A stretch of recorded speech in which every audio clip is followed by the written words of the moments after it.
Hello, Internet. Hi. Welcome. I'm Angela. I am your DM for this evening, and you are watching Shenanigoons, the Book of Fables, that sorta-fairytale D&D campaign where you contribute to the chaos. Hello, players. Happy Tuesday. Hi. Oh, hi. Happy Tuesday.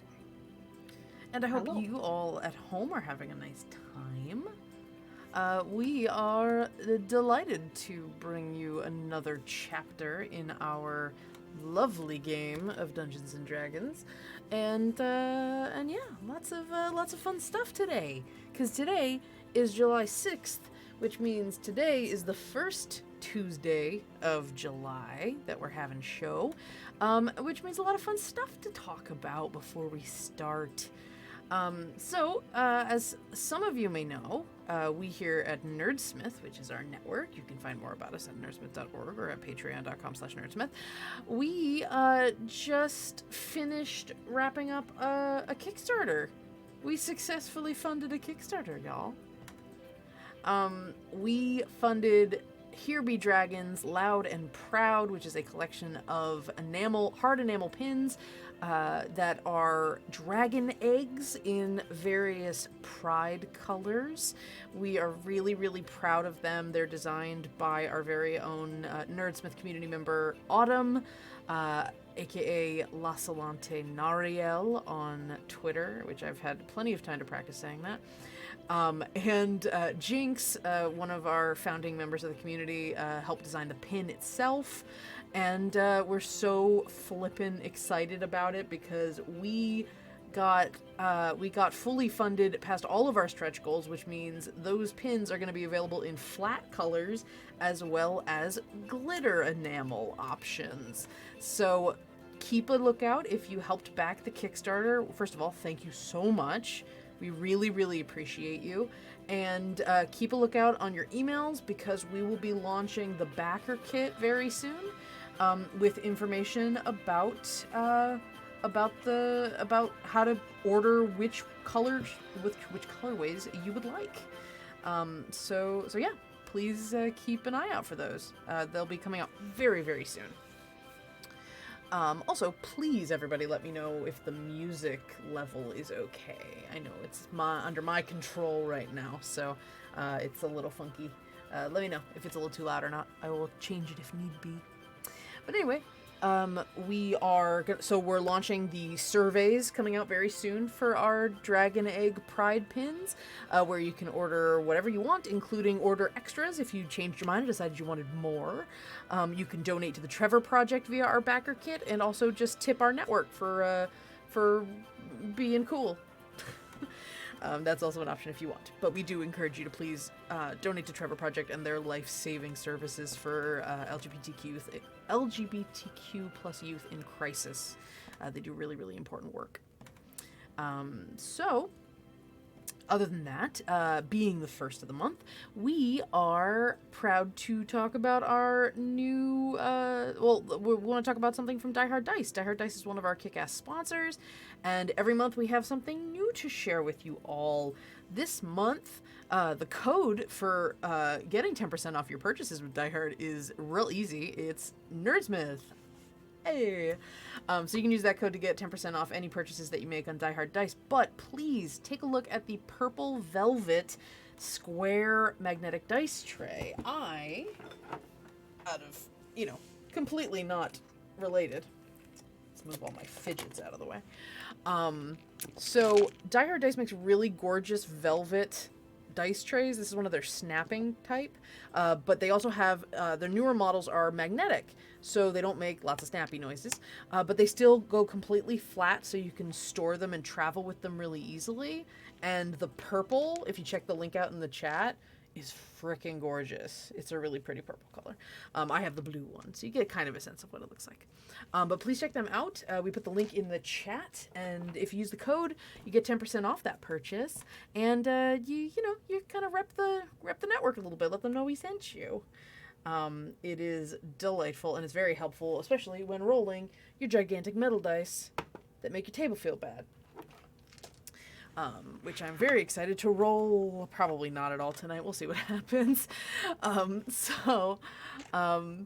That is Die Hard Dice. Please check them out. They make beautiful dice, and they're a very, very cool group of people that are just, they're really generous and thoughtful with their time and with their beautiful products. So please check them out. We are also sponsored by Eldritch Foundry. Eldritch Foundry is where we get all of our pretty character art that you see, including Let Me Remove the Fog of War, and you can see our delightful not goblin Paru, and all of our other characters are beautifully rendered in Eldritch Foundry's miniature designer. We added a little bit of color for flair, but you can get these kinds of miniatures 3D printed to get actual minis for your games, or you can get digital for free, digital portraits like we have here, or versions that you can use for top-down maps or virtual tabletops, anything that you want to use them for. You get custom figures instead of just using like default stuff, so go for it. They make beautiful artwork, and please check them out, and if you use the link, you're helping directly support the network, because we get credit for direct purchases from that, and we've actually gotten a few, and so you guys are amazing. Thank you so much. Finally, we are sponsored by World Anvil, the most robust campaign management and world building software just in the multiverse. They are absolutely amazing. Their community is so creative and supportive of each other and enthusiastic about each other's creations. If you are a DM or a novelist or just like writing things about fantasy or real worlds, to be honest, please check out World Anvil. They have incredible free features for you to use: timelines, calendars, different styles of articles, relationship charts, so you can make like family trees and organization trees, and they're constantly coming out with really kick-ass stuff. I'll just say off the top of my head, something that I really enjoy that they have now is they have randomizers for their tables. So if you make tables of different assets or different kinds of information, you can randomly roll from it. Yes, Kyle, I see your face. Yeah. You're just excited. I like randomness. Really? You mean the wild magic sorcerer likes random things happening? Can't imagine. I'm sure. So weird. Speaking of random happenstance, however, you, as I said, can contribute to the chaos every episode of Shenanigoons, and if you look to the side, I don't know what, my right, I guess it's my right on the screen, you will find the ways that you can contribute to the chaos. So please take a look. If you tip the show via our Streamlabs link, which is in the chat or below the stream, $5 will gift a reroll to the party. They get a reroll of a D20 of their choice, put into their party pool. Kyle, how we doing on the party pool? Well, actually, someone else had to track the other day. I don't remember if we updated I it. double-checked with them. Okay. While I was gone. Hold That's on. fine. I think... Kyle's our resident let's reroll person. Let me find it. I think it was whatever it was last at, because we had gotten a few rerolls when Kyle was out, and then we promptly used all of them. Probably. So I think Yes. we're right where we left off. I am Party more than happy to let stands. that stand. The party stands at 6 available 6. rerolls. in the Okay. pool. That's 2 each. Good to know. I don't like where that's going. I don't like the way she It's said going that. absolutely that. nowhere. See, friends out there in the internet, the first thing you learn as a DM is how to say just the slightest thing that makes everyone suspicious of you and uncomfortable.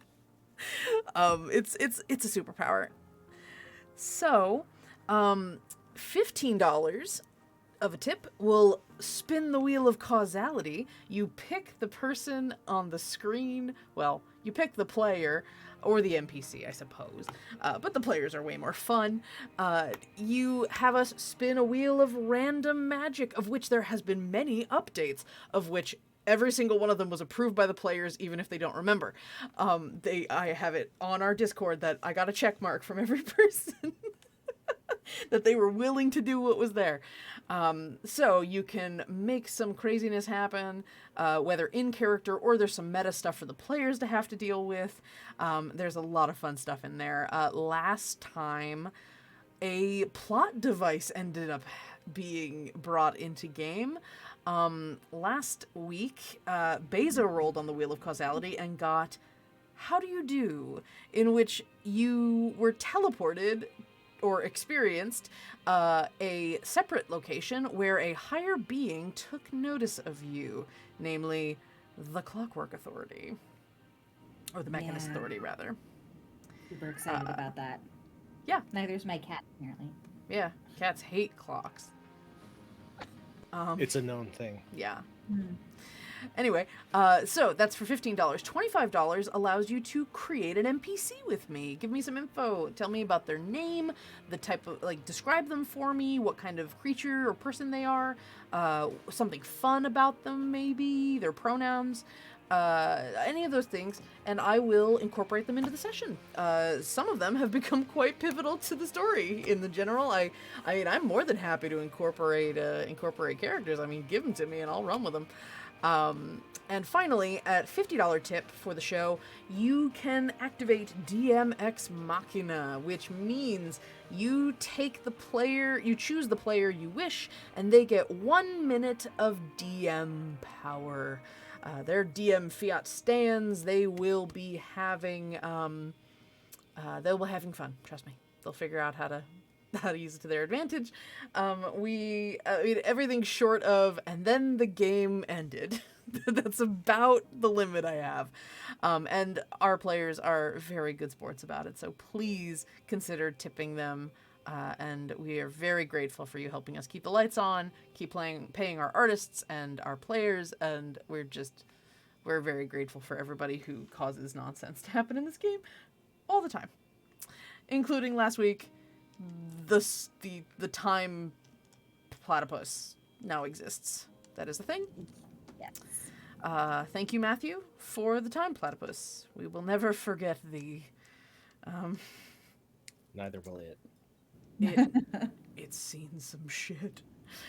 The eternal platypus has seen the end of the universe. It has seen things no mortal should have seen. It's good that it's not immortal, then. That's true. The immortal, eternal platypus. All right, everybody. So, with all of those announcements out of the way, let's get to chatting about. Let's set you up for what occurred last week. The group of you.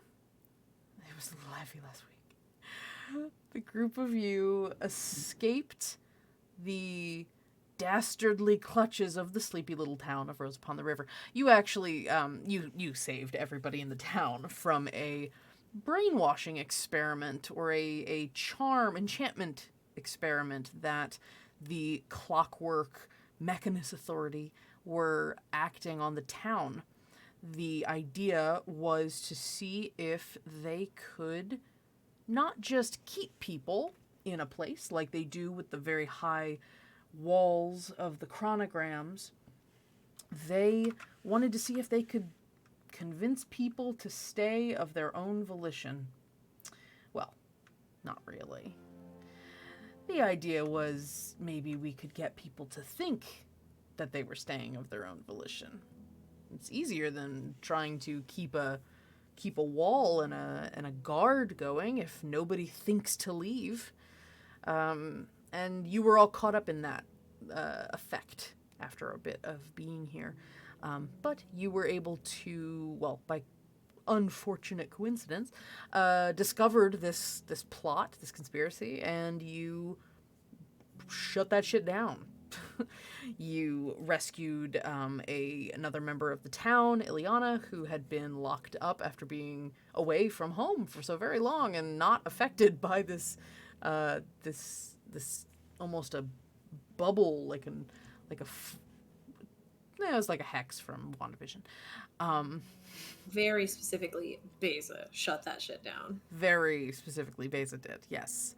Beza, upon doing so, which basically involved breaking everything in the security camera lab that you were in, touched a piece of equipment while banging around inside some compartments and found herself connected with the Clockwork hive mind or something.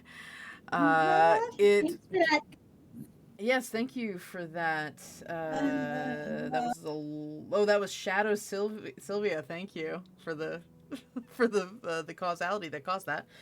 Um, and you came under the attention of the Clockwork Authority. These massive figures of bronze and gears and machinery with these glowing eyes on the top of their heads, centered right on you.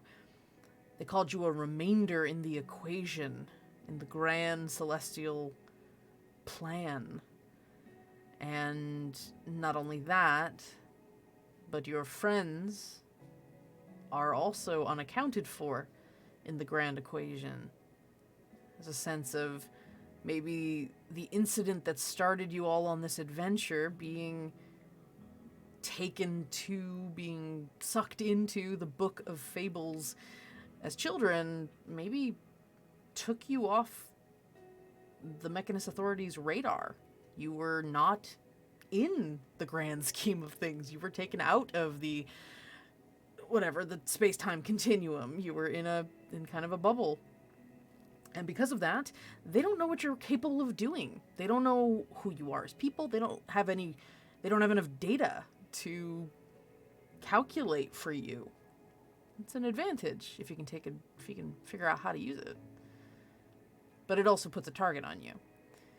And so you get the hint, and when you are alerted to the fact that the Mechanist Authority were heading this way, y'all ditched town. And you all left your sleepy little lives in Rose Upon the River. Some of which, it wasn't bad. It just wasn't of your own choice. You were being held there against your will. And so you all fled, missing the Clockwork Authority as they descended on the town and started apparently breaking down shop, just pretending like nothing happened.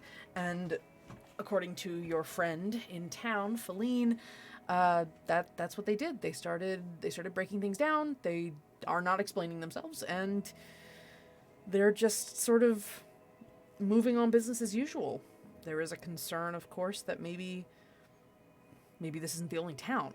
Maybe they're willing to cut and run because they've got other irons in the fire, so to speak.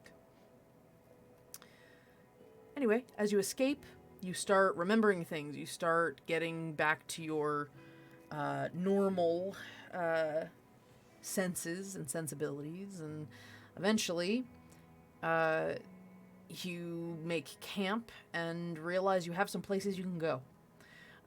You are now, as has been discussed a little privately, 5 months behind your original timeline, since apparently that's how long you were in Rose Upon the River. And that leaves 5 months that you were unable to reach Faegro, which was a large tree in the middle of the continent that apparently floats around. It's apparently very vitally connected to the Feywild, which is a place you want to head. There's a lot of... You gotta back up a few steps to get to why you're going to the tree. But you want to get to the Feywild. You want to talk to the actual Queens of Fey to see if you can find out where your book was made. And try to stop a potential cataclysm from happening. Stop the Lord of Tales from destroying the book and potentially destroying more here. Everything is at risk with him around. You reunited psychically with Pinball, your magical, glorious, glittered wizard friend, and discovered that Beza's like got psychic shit happening, apparently. Pinball visited Oliette in a dream. Beza got to watch it and participate, even though she was not part of that spell. Pinball was very confused. After a little bit of musing on what the fuck that was, you also have a moment, Oliette, of writing in your book. You did see a giant fuck-all bird. That was a big deal. So there's no danger out here in the wilderness. But you also messaged your mentor, Her Majesty of the Word, one of the Fae Queens in the book, the fictional book, theoretically. And you messaged her and basically were checking in, that it had been some time since you'd been able to speak. And she gave you, again, not for the first time, a messaging code, referencing a story that you've known since your time studying under her. It indicated that a revolution was underway, that they were amassing forces or amassing plans and were getting into position to act against one of her fellow queens, Her Majesty of the Trade, who is a traitor. And I will never get over the gloriousness of that statement. You have the opportunity to join them, presumably the way that Her Majesty of the Word phrased it. It sounds like they're waiting for you. Thank you, Alora. Who's spinning the wheel? We're gonna get started right here with a wheel spin. Chris. Oliette gets to roll. So, well, let's get started then. Oliette, as you finish writing to Her Majesty of the Word, and you get a sense of what lies ahead. You get a little rumble in your stomach as you're like, oh no. And we're gonna spin on the wheel of causality. Let me get that. Oh boy. Let me get it up. Okay. On the screen, you see now the wheel of causality, and I will roll said wheel, and causality will be had. I'm just vamping till I get the button. All right, 1, 2, 3. See what happens. Rhyme time. Oh, glorious, glorious, glorious. All right, so, Oliette, you finish speaking to Her Majesty of the Word, and we're gonna, just for the sake of fun, we're gonna say that you were we'll say that after you're by yourself, you know, you don't really talk that much, and then a couple of shifts happen and everyone starts waking up. Oliette, for the remainder of this scene, everything you say must be in rhyme.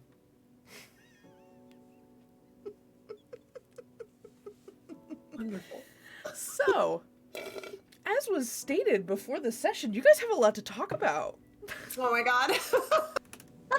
I'm so excited that we're gonna do our let's work out some shit scene, and Oliette has to say it in rhyme. Thank you, Alora. I am eternally grateful. So, okay. I'll set the scene a little bit. Let's talk. So, you all are getting up for the evening or for the morning. You are in the middle of the you guys set camp.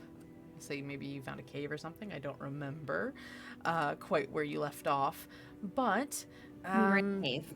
We're in a cave. Great.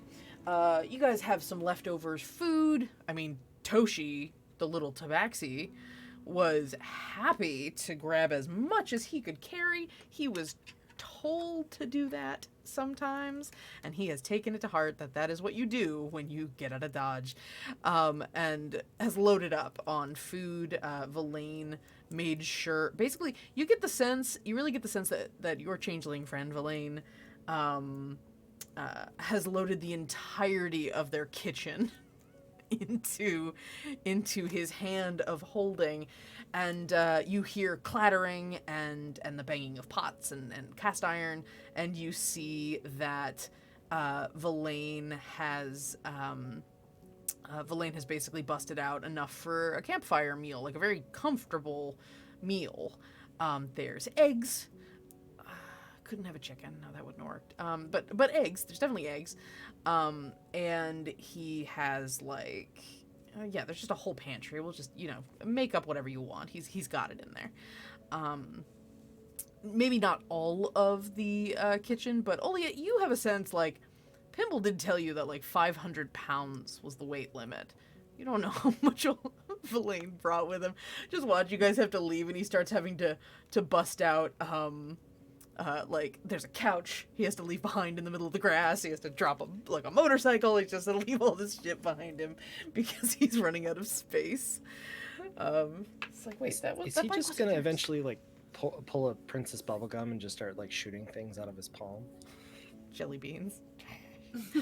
You can't pull anything with any force, I will say. It just emerges on his hand, or he can drop it. It doesn't get, there's no propulsion to it. Yeah, so you guys start getting food together. Do I smell bacon? Yeah, man. Not completely useless. These kids eat you at a house and home if you don't actually cook for them. Toshi's just like sitting there, and his tail's like, I can help. If somebody calls you useless, we're going to have words, because you got this breakfast prepared, and it's just the most beautiful thing I've seen in a while. Yeah, he gets first dibs, and he looks at Toshi like, Harlan gets first dibs, dude. Harlan takes a single piece of bacon. It's pretty good. I haven't cooked on a fire in a really long time, but make use. And Nickit is Nickit's like picking at their teeth, like some of their fangs, just trying to get stuff out. And Paru's up. We're just gonna continue T-posing Paru for now. And she's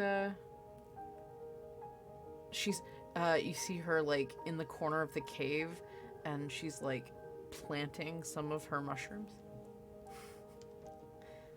It really should be a wilder strain.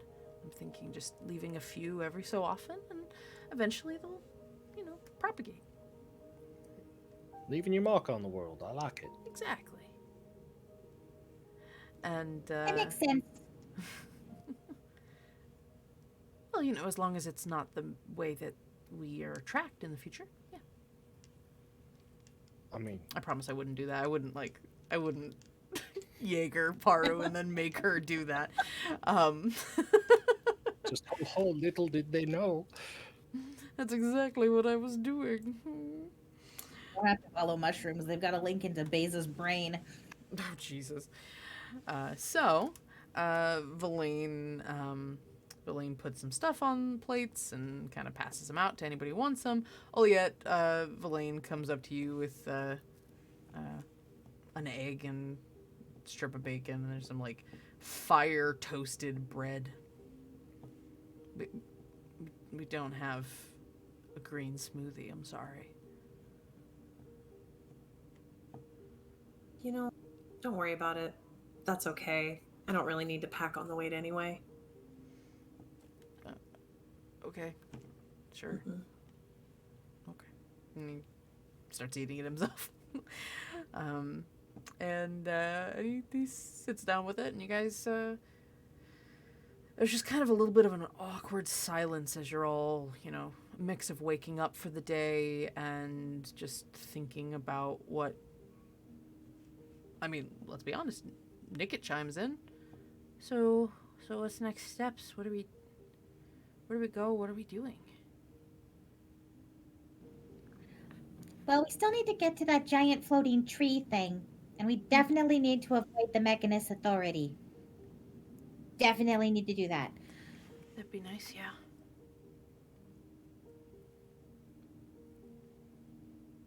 Okay. I'm glad you're awake. We should probably sit down to discuss what's at stake. Nicket's ear kind of twitches a little. Well, she points at Beza. The Mechanist Authority, they're gonna come for us if we don't keep moving. Yes. You see, Pinball came to visit while I was asleep. Beza was there. It got pretty deep. What? What are you doing? Is this like a new act? When you're like at like a tavern? I have no idea what you mean. But thanks for the attention. I feel very seen. Okay.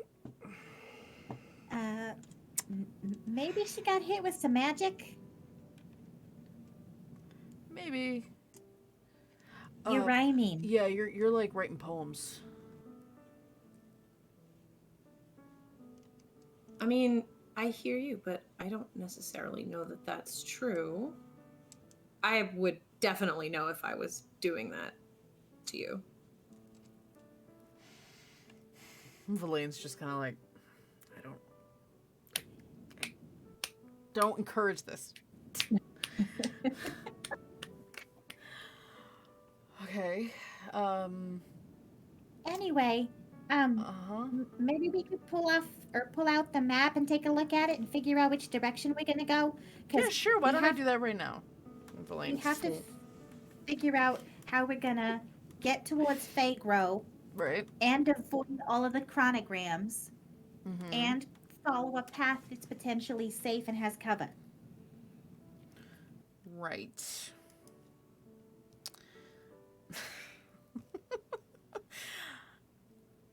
And Valaine grabs a couple of the maps, and you guys start cross-referencing, looking at all the maps, trying to figure out where you need to be going from here.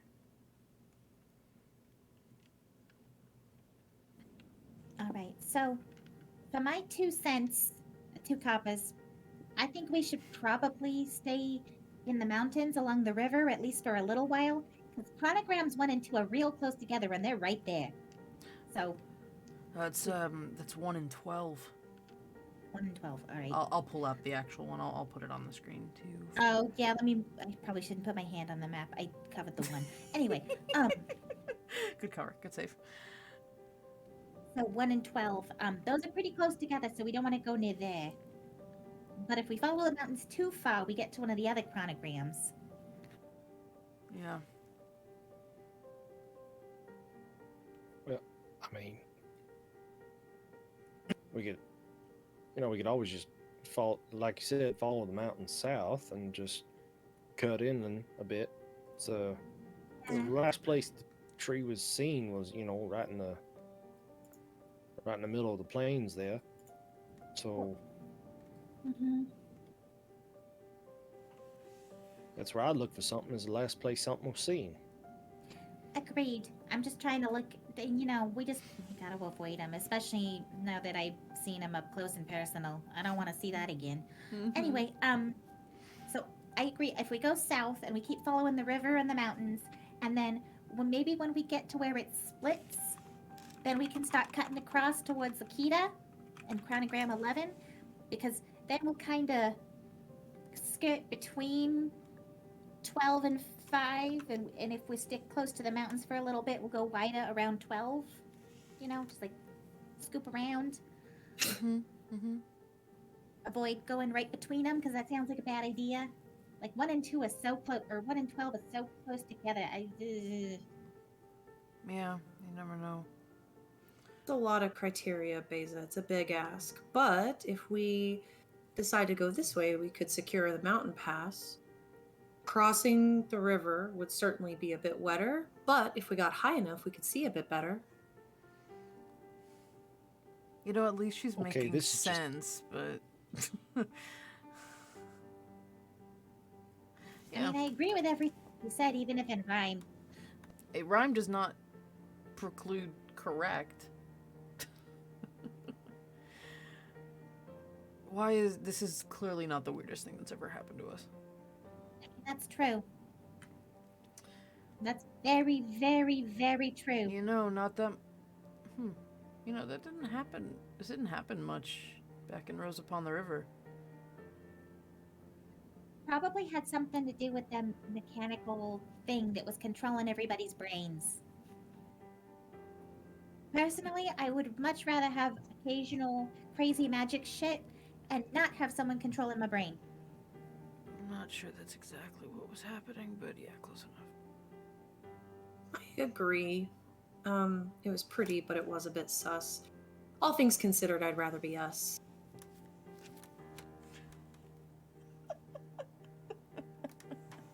That was really good. I want to clap for that one. And so yeah, you guys sort of try to tease out the plan, but it sounds like you all agree on heading south, hugging the mountains, and then when you get past chronogram 12, starting to make your way west.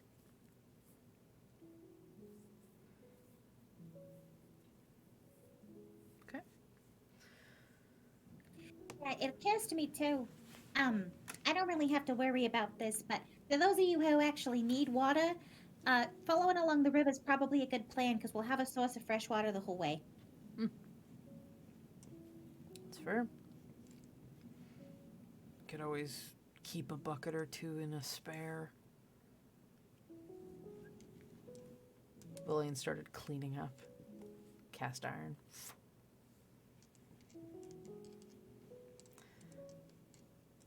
So, pack up and head out, I guess. Guess so. And Villain starts getting stuff together. He kind of gets a couple of orders out to the kittens. Like, come on, you clean up your... Hey, we're living in a cave, but you weren't born in one. Come on. And the kittens... When they walk away, Basil leans over. Technically, we don't know that.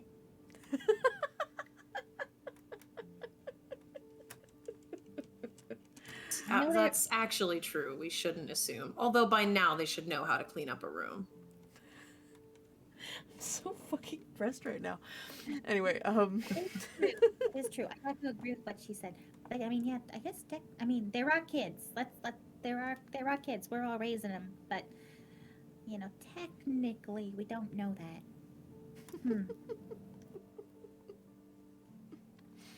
Okay, well, we're not pressed, but we shouldn't waste time. You know how the weather can change on a dime. yeah. All right. I mean, if everybody's got their stuff, we can just start heading out. Yep, I'm all packed up. I left behind all my clothes because who needs those? Oh God, now I'm doing it. Oh yeah, that's the most sense Baze has made this whole time. Oh. But Yeah, I don't remember why I had so many. Olia, why did I have? Why?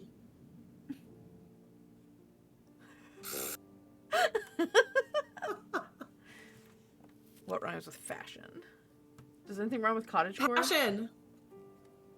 What cottagecore? No. No, I won't. Okay. All right, so you all get your stuff packed up. Oliette, you continue rhyming like a poor man's Mary Poppins, just to help clean up, and you all start heading out. You find that it's not quite light out. It's that just before sunrise. Figuring, I mean, Oliette, you remember the big ass bird. Might be best to get out of here before it can just see you. And do you warn them about the big bird you saw? I might. I don't know if Oliet wants to make the kittens nervous. But you could do book telepathy. Yeah. So probably wouldn't announce anything out loud. What would that but I sound would like?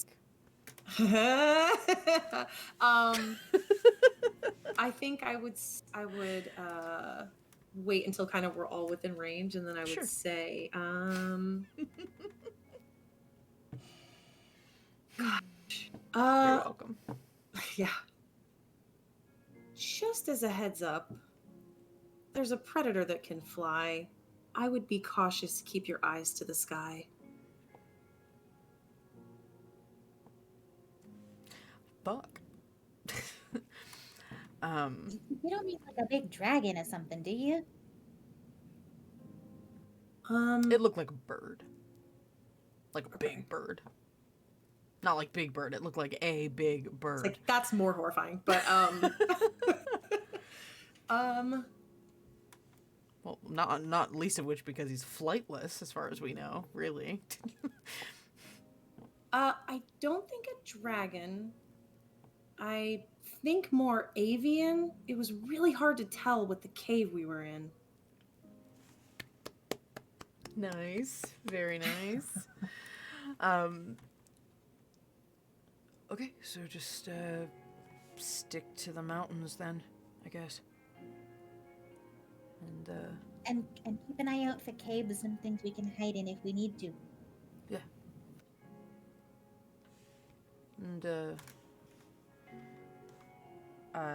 As you're doing that, like as you're all talking about that being a thing to do, I'm gonna check something.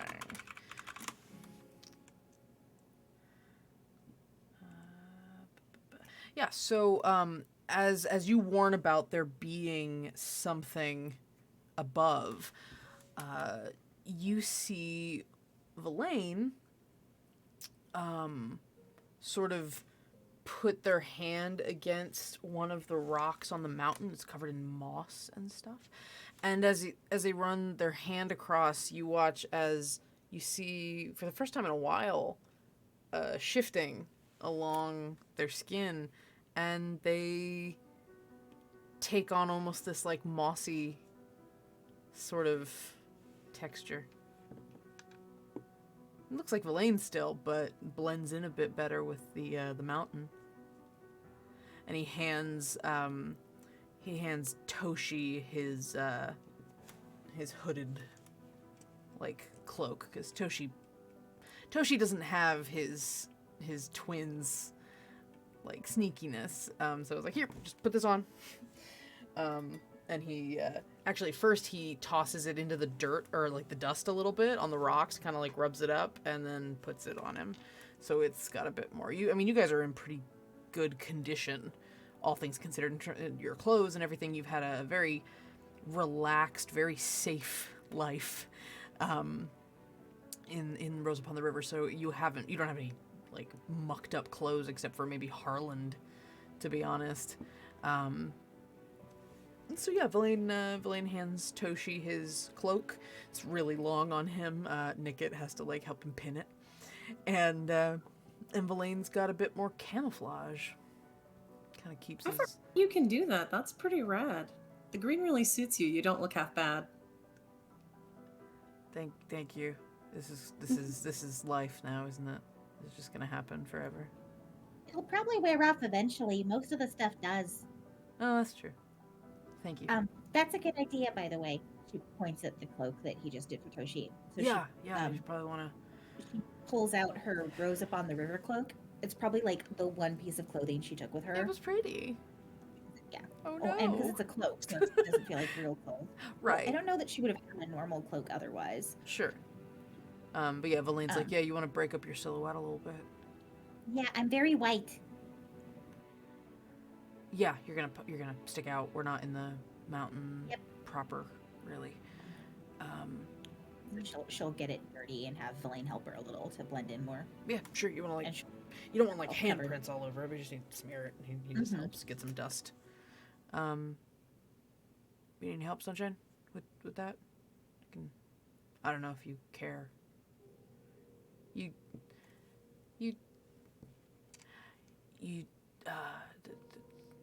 you're noticeable. If you want to not pop out so much, do you have anything to cover your hair or something? I mean, I don't know that I have anything that will blend, but do whatever you must, a means to an end. Wait, I have your don't I have all your clothes? Don't I have your stuff? I mean, hold on, wait. And he reaches out and like kind of flexes his hand and there's basically another cloak, different color, probably. I mean, honestly, probably blue, like a dark navy, but dark's better than nothing. And so he hands that to you. He's like, here, you can use that. Listen, I know that you have a good reason, but this cloak is completely out of season. Okay. All right. Just give me something a little bit lighter. I want to look a bit more like our fighter.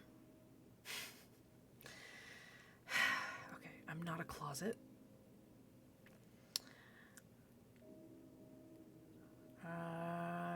Okay, fine. And you see a raincoat kind of thing. It's a little less. It's not wool or anything, but it's it's got a hood on it. You can do that. Does that work for your sensibilities?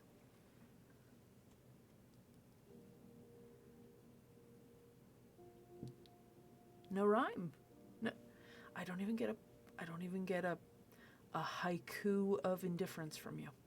I see how it is. And he hands you the coat. And so yeah. Hey Harland, you got anything yeah. to like? Or no offense to the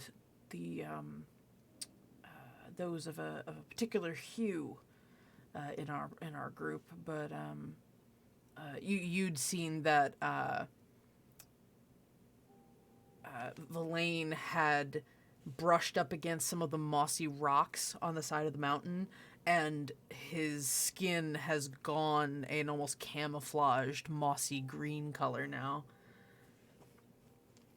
And Toshi now has a cloak that's all dusty, and Beza's got a cloak.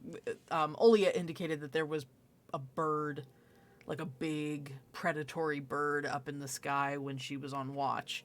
So to try to avoid being seen, they were going to try to blend in with the... that's something you can do, actually, Harland, I believe. But that's only if you're not moving. Temporarily. I can temporarily blend it. I will give a little leeway with that. I'll say that you can... It's not like you change dramatically, but there's a little... Like you can shift a little bit duller. Well, yeah, you have like a little glamour kind of thing you can do. In general, you can make yourself shorter and look a little different, I think. It's like the disguise self spell. So yeah, you can do something similar to what Villain just did. Okay. So yeah, you can like basically shift to a slightly more neutral gray, slightly green color that'll blend a bit better with the mountain. Cool. So what was the question? It doesn't matter because you change. He's like, hey, do you have a? Never mind. Well, yeah, I can. I keep forgetting you could do that. Actually, I didn't think I know you could do that. He just kind of like pulls his hat just a little bit lower over his eyes, and like as he does, like the shadows kind of deepen on him. Ooh, nice. So it's like the dark colors, like his contouring gets more aggressive, but everywhere. And then the vibrance got turned down a little bit. Who are we Yeah. kidding? He's always as vibrant as ever. The saturation Can't turn turned me down. down.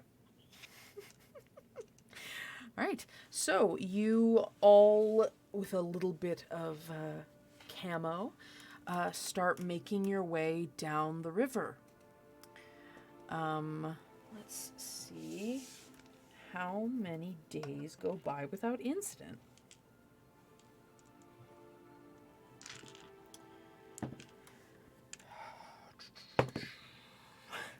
Really? Okay. 1 day goes by without Look, incident. 0 days since Well, there's it's- been an accident in the warehouse. It's D12 minus 1. Whoops. Oops. No, 1 day goes by. So you you start making your way at a pretty decent but careful clip, all the while glancing up at the sky, looking out for what. I mean, there's no knowing if a giant bird would have, like, how many miles of territory something like that would have. So you're kind of very mindful during the first day of travel. You're heading down, like, kind of downhill, with the flow of the river, so that helps. It's easier going. And as you're going, you see some weird stuff. I mean, you haven't been that much outside the chronogram. You've been kind of in towns and stuff. Mythgar was interesting. You know, Mythgar had its share of quirks, like the overgrowing of the vegetation, that sort of aggressive overgrowth that happened everywhere on Mythgar. Here, down the mountains, you see that there are more of those wallflowers.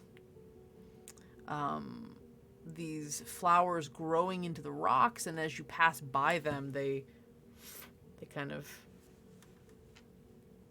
go back into their little blossoms, and then you kind of glance back, and after a little bit, they're slowly opening back up. And they go all along the edge of this ridge that you see.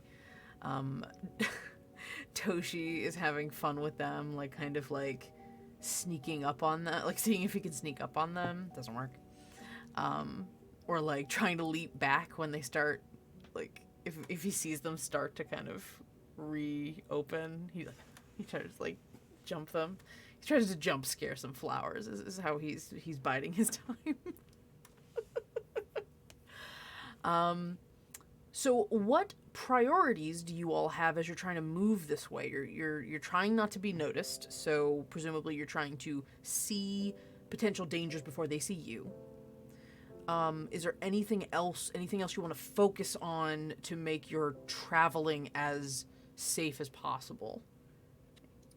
I think opportunities to take care of, like, I'm not being gross, the natural needs of the party. Sure. Of like Eating and gathering sleeping is important. foodstuffs, so like natural shelters, trying to make sure that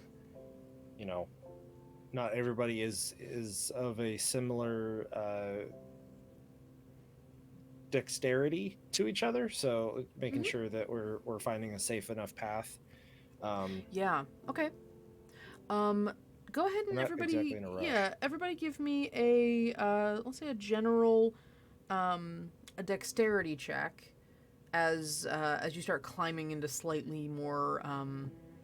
There's a bunch of inclines and things, and sometimes the mountains come up, cause a little problems. How are you doing, Chris? How'd that go? How'd that go for you?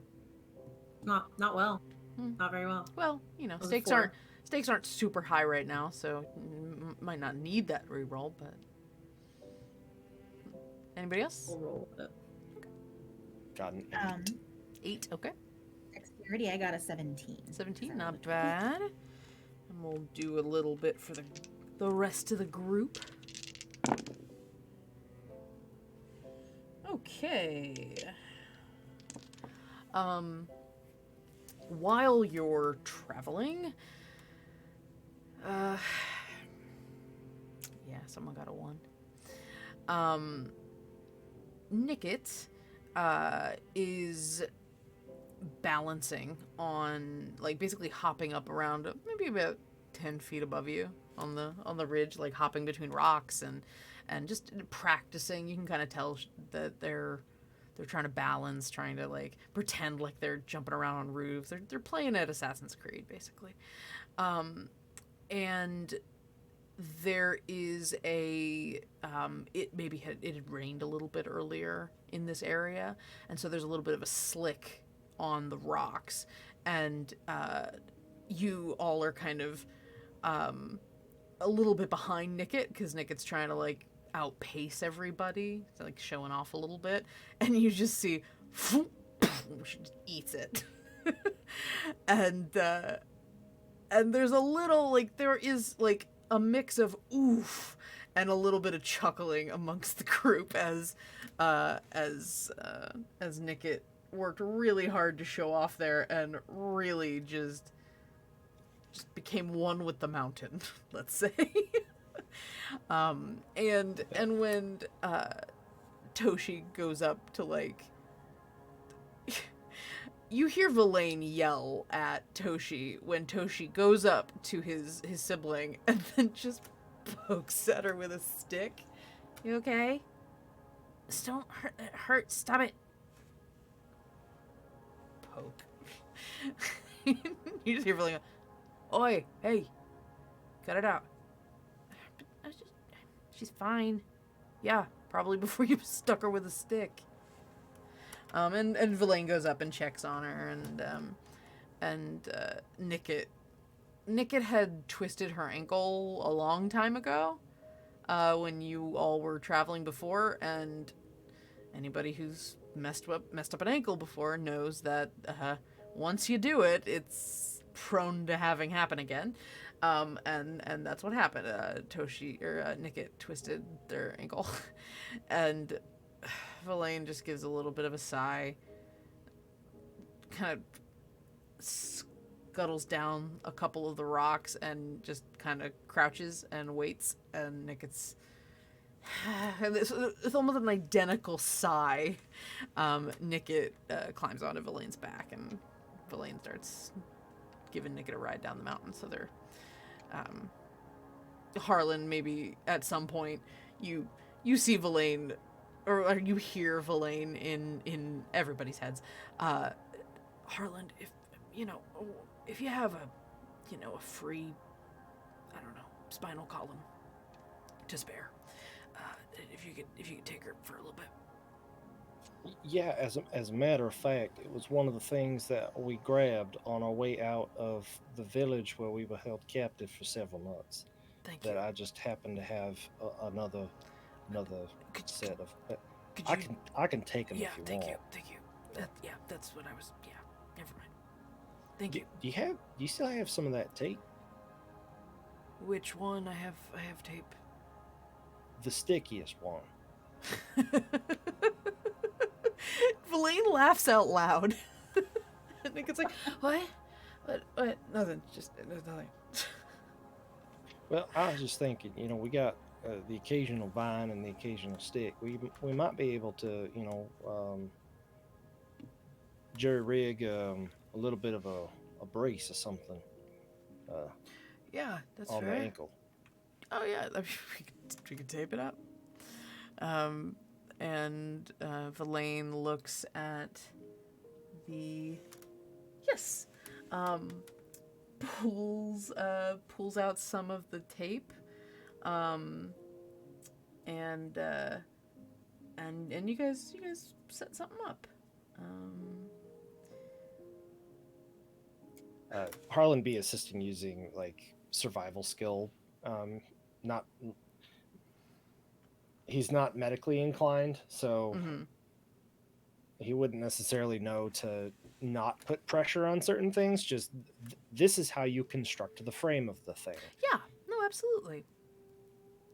So you you help kind of give Nickit a bit of a brace, and you pick her up for a little while, and as you kind of stand up, you hear oh, because you're a little taller than Verlaine, and she kind of just wraps around your neck like okay.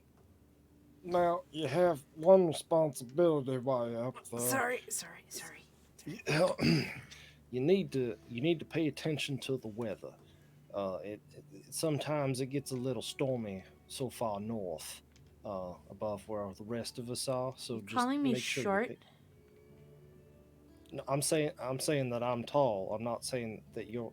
I mean, you are, but I'm not. I wasn't saying that. I was. Okay. It's okay. Everybody gets one. You know, if you want, you can borrow. I'm not gonna tell anyone this, but you can borrow my shovel if you need to use something as a walking stick. This works for now. Well, yeah, I'm not saying you need to get down immediately. I'm just saying that when you do feel like, venturing off on your own, you know. Thank you. I'm not sure how your dad feels about shovels, but, He's not my... Okay. Yeah, I don't know. All right, just be sure to ask him before you do it. Here we go. Huh. You pick them up. If you spread your arms, you can pretend like you're an eagle. I'm not doing that. You're getting my brother mixed up with me. I mean, he does it for a reason. It's because he's a baby. I'm like a solid 2 minutes older. And I'm taller than him. How wizened and astute you have become in those 2 minutes that you have on your sibling. You can learn a lot in 2 minutes. Oh, don't I know? There's been times where I said something in front of my mom that I wish that I could go back 2 minutes and just not have said that. Like what? What'd you say? Like, yeah, Tucker and I were up on the shed, and I should not have said that Tucker and I were up on the shed. It had been expressly forbidden up to that point, and we decided to ignore that. What were you doing on the shed? Elaine's walking behind you. I mean, what does anyone do on a shed? He looks at you like he has no fucking idea how to answer that. I don't think I could get on top of a shed. I think I'd break it. I mean, I can tell you what you do behind a shed, but that's a different story.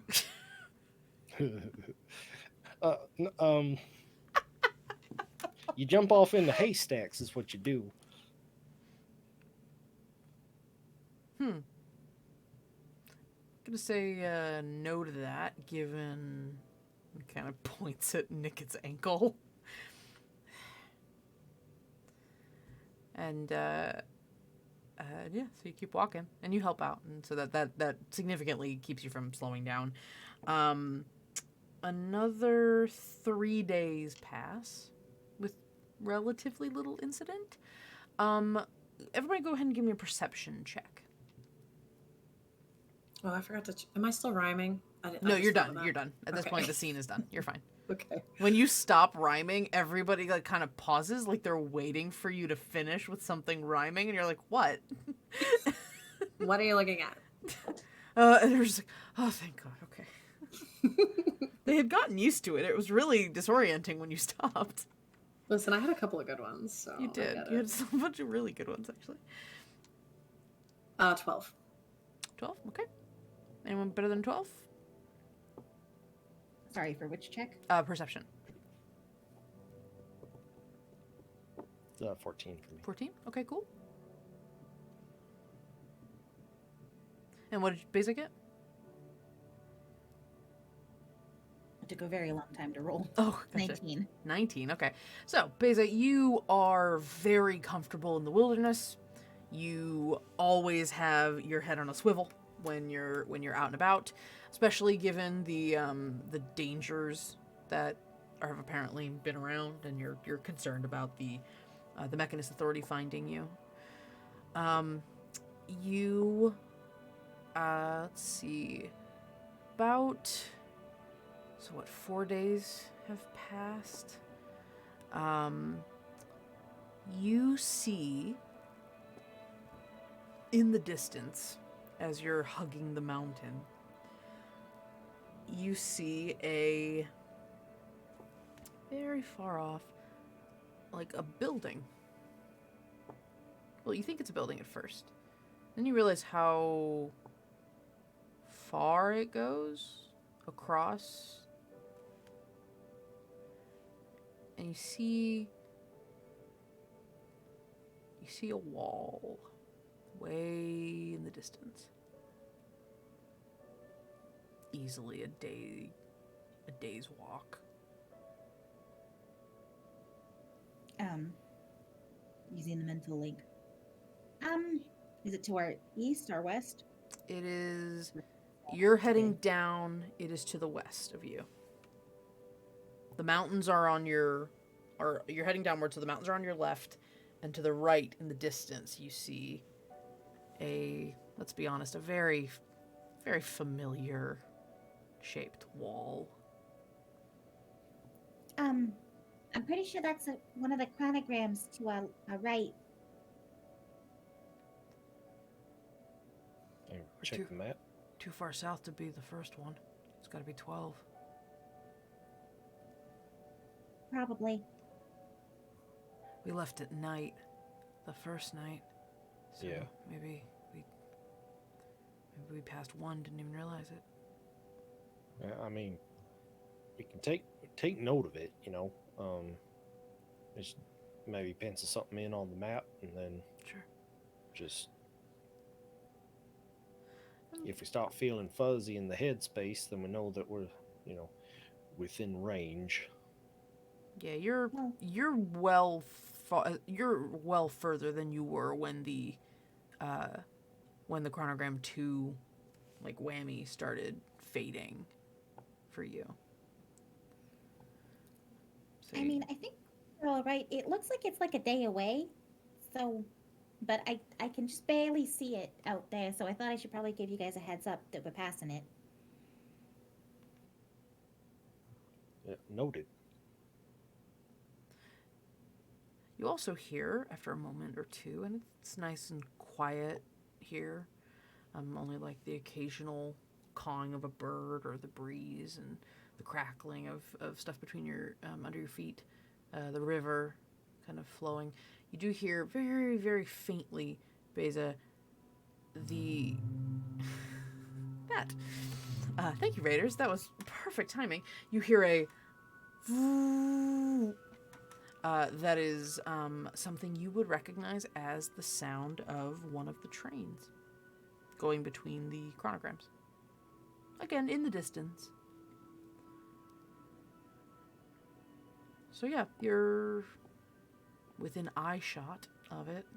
At least of it. It's not like you are very noticeable at this distance. But feels valuable to note. And you continue walking carefully down the river, sort of trying to avoid it. And you, after a bit, you hear Toshi shout out, "Hey, hey, hey, look, look!" And he's looking behind you, back where you were going. And you see, coming across the sky towards chronogram 12, you see a few airships. Big, sort of, almost sort of blimp shape, a little more aerodynamic than just an oval, not a jelly bean on it. It's more of a like pointed, almost slightly rocket shipy on the lifting part of the airship. Um, and there's a couple of those, and then there's one that doesn't look like it's not strictly an airship in the sense of how it is lifted. It is flying, but it is clearly made of a like a metal, and you see a orb on the back of it, and you only notice it because it's really, really bright. And it's this light on the back of the ship, and it is kind of at the front of the pack, moving a little bit faster than the traditional airships are. It looks like it has a little more oomph to it. Might be like what an officer would travel in versus infantry kind of thing. It feels like it's a special ship. But they're all heading towards chronogram 12. That looks like one of those orbs that I broke apart inside the lab. I can't hit that from here, though. It's like some sort of control mechanism. More like a power source. Something that's a power source that kind of connects them to the Mechanist Authority. And Now- that trio of things that didn't like me. Yeah, Oh, I'm still really creepified out by that idea. Well, it wasn't fun. Yeah. Wait till Beza starts walking in your dreams, and we'll talk about creeped out. Do it on purpose. I mean, listen, you're welcome to look at whatever you want in there. I'm just saying, first of all, you should probably knock first. And second of all, I know it's not your fault. I feel like you probably need to sign a waiver for that kind of thing.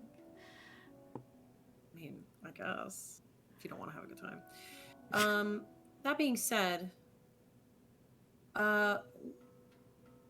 is this where we duck further into the mountains to avoid it? Should we go up? I mean, we might want to. Oh, I mean, we could keep going around the bottom of the mountains and kind of skirt between the little valleys that are between them. It might give us more cover, but I don't know how much. I mean, you can't tell from the map how much space is actually there. Because Yeah, on the you gotta map love they those just like draw a triangle. pre-distance legend maps. It's more of a suggestion than an actual measurement of where things are. I mean, not only that, but like out of character. It's not topographical, so we don't actually know what the layout No, is. it's implied. It's narrative. It's a narrative map, Heather. Because I mean, we don't know exactly what the layout actually is. There's just a bunch of pointy triangles. So in theory, we could go between them, but I don't actually know. I think we'll know when we get there, and we can just decide to do one to go through one. It looks like there's a fork in the river up ahead. We could always check it out, see where that goes. The fork in the river is where we have to start heading across the plain. Well, no, there's a little one. Like A little one? any points at the map, and you see, at least on the let me point the one with the chronogram numbers on it. Right where 12 is, there is a tiny offshoot into the mountains right there. And that's about where we are. Yeah, that's about where you are. Okay. You're about halfway past the maybe a little bit more, but yeah, you're about there. Well, Right. I mean, that actually sounds like a good plan because it'll take us a little deeper into the mountains. We can kind of see what they look like. Also, we can go around the edge of the lake. but I mean, if that's the headwaters of the river that feeds chronogram 12, they might have it under guard. Let's see what the direction the water goes. I might be able to help with this, but I need you to help me with something first. Who are you talking to? Sure. All of you? Okay. All right. I haven't. Okay, this is like no guarantees because like we got to see how this goes. But in the last couple of days, I've been feeling more keyed in, and there might be something we can do to maybe see if we are making the right choice. Okay. You mean like Maybe? how Paru can, like, ask? Yeah, What we're kind of doing. like that. Kind of. Sure. It's a little. It's definitely not as cute as when Paru does it. I don't think. Just gut instinct, but we can try. So what do you need from us? Um, we need to find somewhere quiet, and I probably need like 30 minutes to an hour. Okay. I mean, let's. Yeah, we can All right. take a Can we look. wait till we camp? If we want to wait until what time is it actually? We'll say it's getting dusk. It's getting a little darker. Probably would be smart to start looking for camp. If we find a place that's kind of right where the river does fork, like a cave or something to hide in, then we could always Sure. make camp there and then make a decision after she does her spell. Yeah. Okay. Yeah. Let's check it out. And you start heading a little bit down towards that little offshoot in the river. And it looks like the water is. I mean, you're traveling downstream. You were coming from where that water in the river is coming from. It's coming up from the mountains up north. It like starts coming down that way. So this fork is continuing that direct, like the direction you find the fork. It's not going towards chronogram 12. It's going away from chronogram 12. So you get to about where that water starts curving off, and you look around for.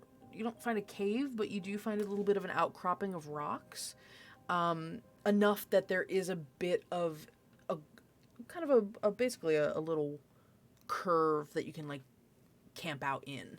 You get Harland will mold earth, whatever. kind of give whatever it needs a to kind bit of a top. Force it. Yeah. Yeah, sure. So you kind of make a little dome, maybe leave a little bit at the top so you can let some smoke if you need to let some smoke out, for a little ventilation. And yeah, so it's pretty comfy. There's little dirt and rocks on the ground, but Harlan can mold earth. He can probably smooth it out a little bit and get some of the rocks out of the way, and it's just kind of a flat dirt surface. And Verlaine busts out some bed rolls and pillows and stuff. It's kind of weird that he pulls out some of the like the duvets from Rose Upon the River. They've got there's quilting on them, and How'd you get those in there? I just hold things and they go in the hand. Oh, you didn't have to roll it up? No. I mean, he's holding it out loose as he pulls it out. The bedrolls were rolled up because they were already rolled up. But yeah, so there's Paru gets a floral quilt from one of the houses. And yeah, so you guys get all settled in. So Oliette, what do you do as things start settling? Well, the vibes kind of change every day. So if we're not going to travel tonight, I don't think it'll be useful until first thing in the morning. So maybe we'll just do it in sleep the on morning. Yeah, sure. Yeah, we should probably check in with Pinball or maybe Uncle Eb though, Okay. Oh, yeah. since we've made it a few days. Yeah, go for it. Yeah, I probably will just message each of them. I think I can do it. Sure. Nice. Yeah, you can send to them. Oh heck! I can send 3 times. Level up, baby. Hey, I love it. So what do you send? Who do you send to, and what do you say? Pinball first, just in case I have to burn through some, and I'll just say, seems like we're well out of harm's way.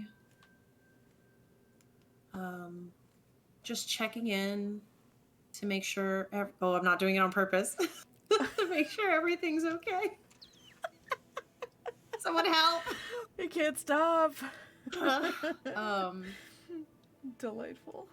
Didn't we ask him to check on something? I want to check in on. We asked him to see if he could figure out anything about the tree, maybe. Yeah, Fagro. Okay. Okay. Any information or updates? Okay. Anything else? That's it. That's all Okay. I can really. Yeah. Oh, and that chop thing that I asked him about. Oh yeah. I know what I'm talking about. Okay. Oh, and Harlan says, "What about his thing too?" Takes a moment and he says, tell Harland. Oh, first of all, hello. Things are going okay. Tell Harland that your packages are finished. It's been a while. You didn't actually. Well, if you're ever in the neighborhood, let me know. You have yourself a lovely little accessory waiting for you, Oliette. Believe shield? Mm. And I don't remember what I Harlan didn't did. forget. Was Harlan getting something made too, or just Oliette's shield? Is that the only thing? Harlan was getting something made too. Okay, I don't remember what it was, so remind me if you can think of it. I messaged it to you, Bennett. Oh, thank you. So yeah, and he says, could also get it sent if you're closer to a different chronogram, but that'd be like a train heist, and that's insane. So maybe don't worry about that. Angela says, dangling a fun little activity in front of you. I already paid for this. It's mine. That's my shield. I don't know you.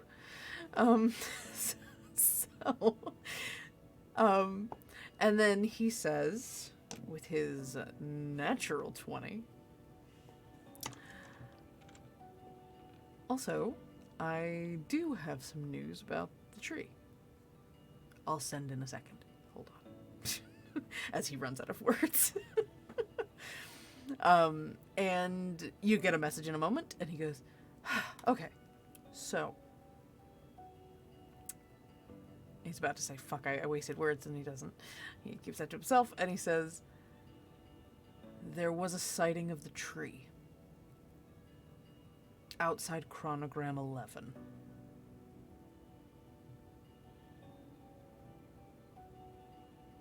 I suspect you're in that direction.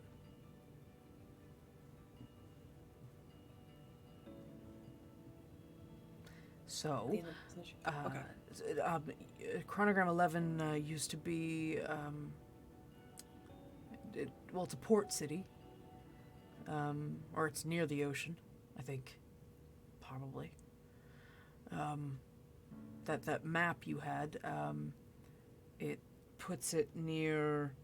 Did you give him more detail, like names and stuff, or just like a general sense of the map?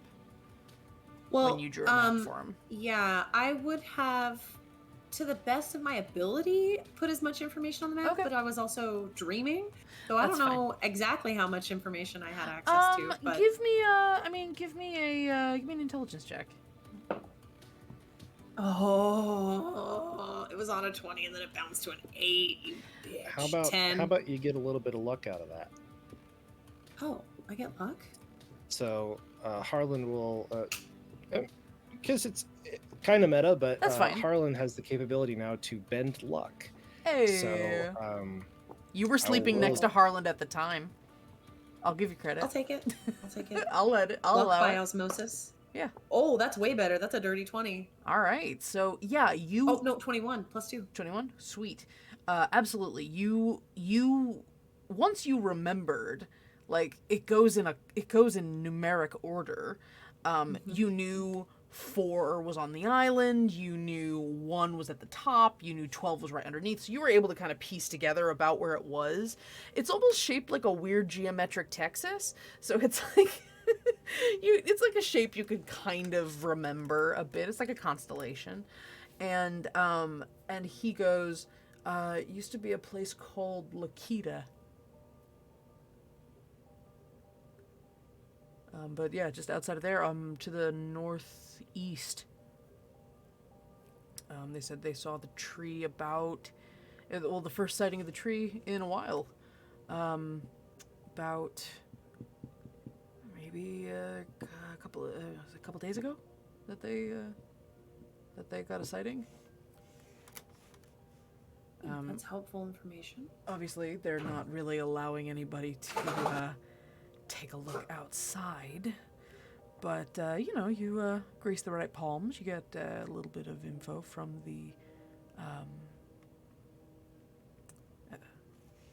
from every so often someone's willing to share a little bit about what they note. And I'll be honest, our little mechanical friend, I'm way out of words at this point. How many sendings? He sends a few times. Our little clockwork friend apparently has more friends than we thought. Or he's making new ones. Okay. So I thought that was a luck point, so I re-rolled. Mhm. But it adds a D4 rather than a re-roll I don't like care. a traditional. Okay, all right. It's Just fine. just making We'll sure. remember for the future. But I'm thank you just for making being sure. thank It you was for the being first honest. one, so it's more potent. There you Yeah. go. Thank you for being Yeah, honest. exactly. Okay, so then I will just, thanks for the information. We'll check in again soon. Is there a way for me to find you in my dreams? How many centuries you got? I'm not even going to dignify that with a response. It's unlady. It's unkind to ask a lady how old she is. He knows. He knows. He knows he's in the wrong for that. No, I'm just kidding. Okay. So no. Cool. Then I would, as we're kind of settling in and people are helping to set up camp, I'll reach Actually, out to Uncle Eb. hold on. Oh, what? What level spells do you know? 3rd is my highest level spell. 3rd. He wouldn't say centuries then. He'd say decades. Maybe in a little bit when you're older. Infernal won't crack. I'll be cute forever. Okay. Then I will message Uncle Eb. Okay.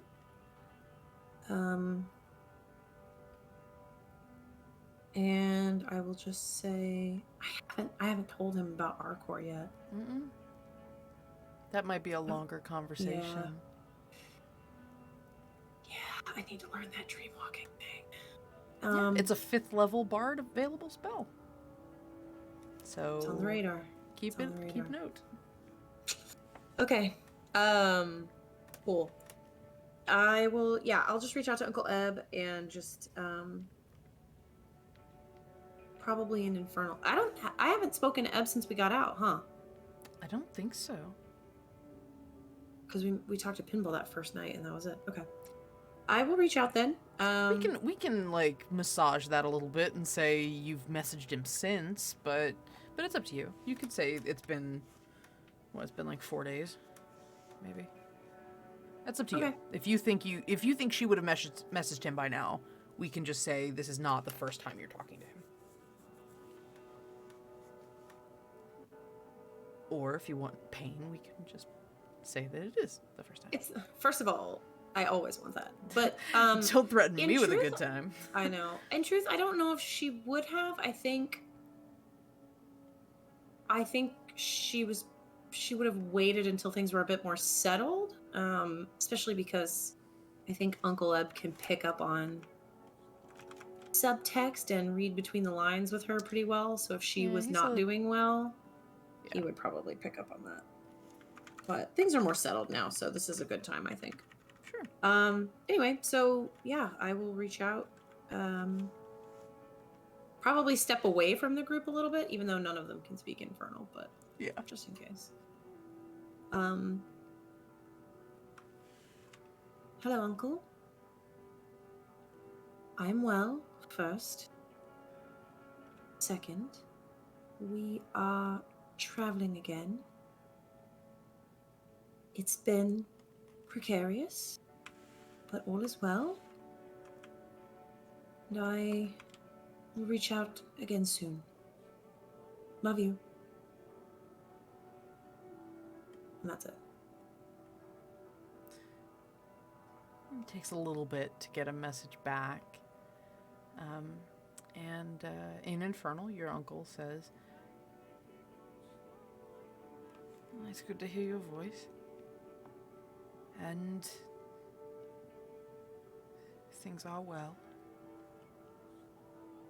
Not as quiet as I would like, but not unsafe for me. I know what you're doing is important for you, and I just wish for you to be safe. And well, I guess that's the most important thing."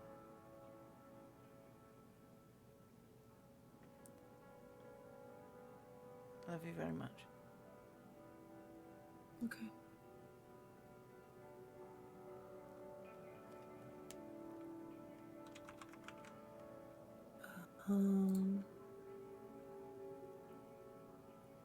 Yeah, I'll leave it at that. And then just do whatever I can do to help make camp, which is probably not very much, because Well, here I have a very specific set of skills. And But making camp ain't one of them. So moral support. good job. You get looks. Like, I brought some sticks. That's like somehow unhelping.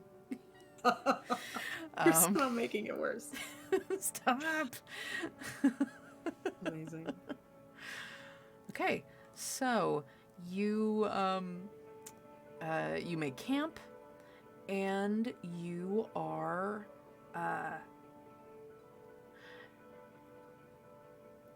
things are quiet. Occasionally, you catch a little sound in the distance. It's a little hard to hear, but anyone sort of very careful, you hear the sound of the train again. That sort of noise. And you thank your lucky stars that you are nowhere near hearing the of the train. The metronome, oh man, the sound of a river is way more pleasant than that. So you wake up in the morning. There's some birds in the sky. You see Villain is helping Nickit put on that brace that he and Harlan sort of fashioned. And they're a little outside of the group. They're kind of out in the grass outside, and he's just helping her kind of tie it up. And they seem like they're talking a little bit. And Toshi's just out.